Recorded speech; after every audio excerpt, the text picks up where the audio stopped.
উত্তৰ এটা অত্যন্ত গুৰুত্বপূৰ্ণ খবৰ দিব বিচাৰিছো অভিনেতা মিথুন চক্ৰৱৰ্তীলৈ ডাঙৰ সন্মান অভিনেতা মিথুন চক্ৰৱৰ্তীলৈ আগবঢ়োৱা হৈছে দাদা সাহেব ফালকে বঁটাৰ সন্মান এই মুহূৰ্তত এই খবৰ এনি টক্স দৰ্শকৰ বাবে লৈ আহিছো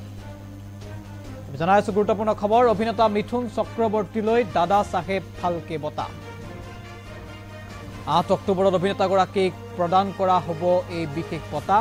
নেশনেল ফিল্ম এৱাৰ্ড অনুষ্ঠানত এই বঁটা প্ৰদান কৰা হ'ব মিথুন চক্ৰৱৰ্তী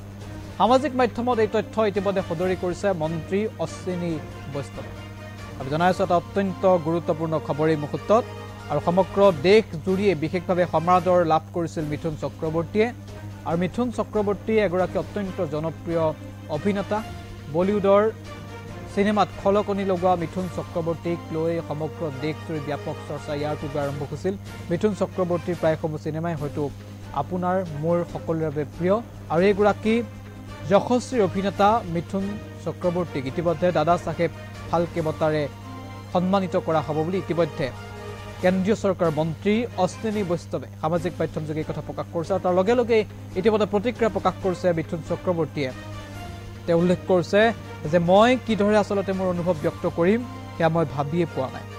আৰু এজন সৰু মানুহক এই ডাঙৰ সন্মানেৰে বিভূষিত কৰাত মই অত্যন্ত সুখী বুলি তেওঁ ইতিমধ্যে প্ৰতিক্ৰিয়া প্ৰকাশ কৰিছে সংবাদ মাধ্যমৰ আগতে প্ৰতিক্ৰিয়া প্ৰকাশ কৰিছে অভিনেতাগৰাকীয়ে দাদা সাহেব ফালকে বঁটাৰে তেওঁক সন্মানিত কৰা হ'ব বুলি খবৰ সামাজিক মাধ্যমত প্ৰকাশ কৰাৰ লগে লগে ইতিমধ্যে তেওঁৰ অনুৰাগীৰ মাজত ব্যাপক আনন্দ উল্লাস দেখিবলৈ পোৱা গৈছে উৎকণ্ঠিত হৈ পৰিছে তেওঁৰ অনুৰাগীসকল 8 অক্টোবৰৰ বিশেষ দিনটোৰ বাবে ইতিমধ্যে 8 অক্টোবৰত এই বঁটা প্ৰদান কৰা হ'ব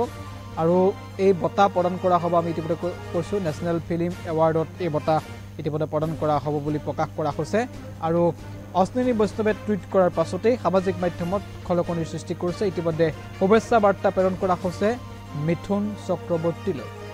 আমি উল্লেখ কৰিছো যে নেশনেল ফিল্ম এৱাৰ্ড অনুষ্ঠানত এই বঁটা প্ৰদান কৰা হ'ব যশস্বী অভিনেতা কৰা